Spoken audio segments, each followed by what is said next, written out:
Jonesy and Amanda. Jam Nation. Kate Ceberano has spent 4 decades in the music industry. She's about to drop her 13th studio album, and you know what? It's number 1 on iTunes. Number 2 is Ed Sheeran. Never heard of him.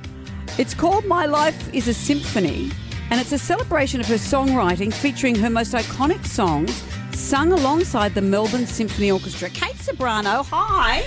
Good morning, good people. She's here. I'm very happy to be here too, I've got to say. It's very bloody early. Well, it's not rock and roll, is it? You're a musician. Well, I can't do late nights. I could never have done that. So You could have if you'd started young enough. I think these days, I don't know, there's 2 7s that exist in a day. So when you were young, because you were famous and performed very early on, so were you really young when you were having all those big late nights and all that music industry kind of vibe? Yes, I was. I was much younger than my peers, but it doesn't seem to feel like that these days with all of my friends. You know, we've been saying goodbye to quite a number of them in these last couple of months. But one who's definitely alive and kicking is my friend John Farnham, who also dropped his film. That film's amazing. Yeah, I know. I actually haven't seen it because I was on stage. I'd been invited and very much wanted to show up, especially the family have been stitching that lovingly together for the last couple of years. I don't know if I can handle it on my own. I'll have to go with a friend and hold a hand.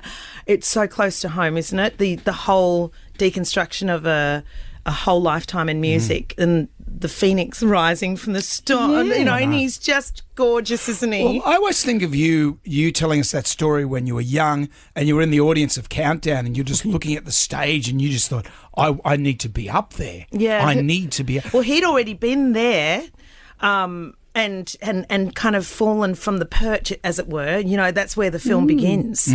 And even Colin Hay the other day, winning the APRA Awards, made this beautiful speech that sometimes in a lifetime you have to sort of kill off an earlier you and become a better you.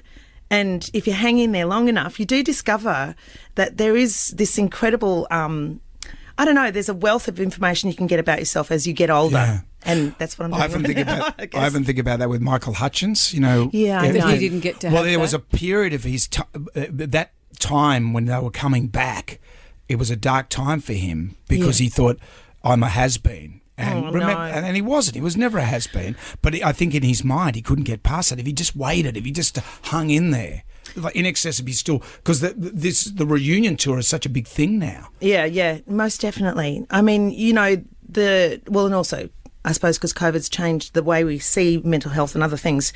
When you find yourself in a position where you're under siege like that, subjectively, inside, you've got to work out a way, I think, objectively, to find proof of you. And that's what when we made this record, it was like, well, who are you? You've gone on the stage. These things, they dissipate into the night. It was a great night for all, but do we really hold them? And are they proof of us having been there? And often it feels very empty at the end of a night. You've done this huge show and you go home and you're lying there and you're like, that was crazy. That was amazing.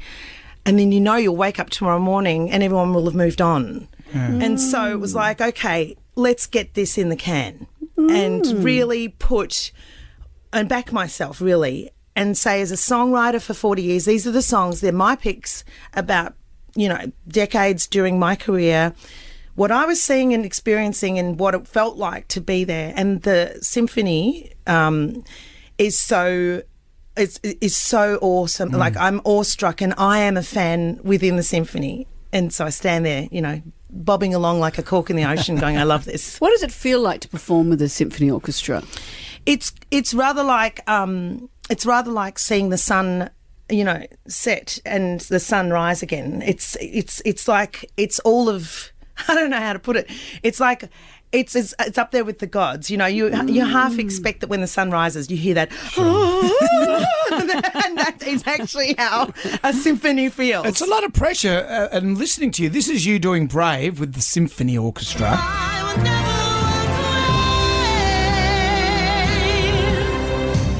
Oh, that's goosebumps.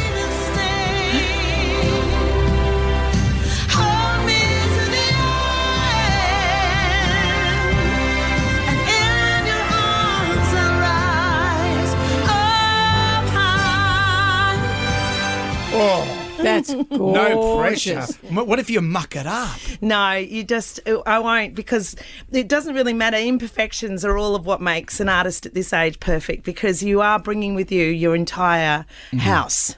You know, the house is you. I mean, I was listening to Joni Mitchell performing Both Sides Now in Love Actually, and I went, well, there's a statement. There's a statement of how to walk across the step from ingenue, you know, being the young babe, to being a person and owning your life. Like, she just breaks me. And then Emma Thompson's standing there performing that scene. Incredible. You realise that's actually, you are the music to people's experiences. And this, when I saw the John Farnham film, I felt grateful to have been alive during his tenure, and I feel the same with you. Seriously, we all love you, but we've grown with you, and hearing all your songs, I feel exactly the same way, that I'm glad to have been in the drop zone of you. Oh my God. Well, thank you. Oh, but I think we all feel the same. That's beautiful. Why you're number one on iTunes. Yeah, that's why you're beating Ed Sheeran. Yeah. Ed well, who? God, you just messed with me. Okay, so, well, John, I want to join in on the choir with that one, with John, because, you know, he is a physical form, obviously, but he's the voice. He's the voice of Australia. And even his trials and triumphs have been the voice of Australia. I think that's why we love him.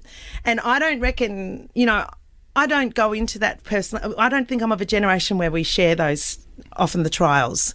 It might be the first time I've ever really talked about maybe that it was tough even from COVID, but I'm glad that the full story is told, because Australians, we do take for granted that these people are always a part of our space. You know, Olivia, we think that, you know, even Renee, saying goodbye to Renee last week, I did a version of It's a Man's World for her.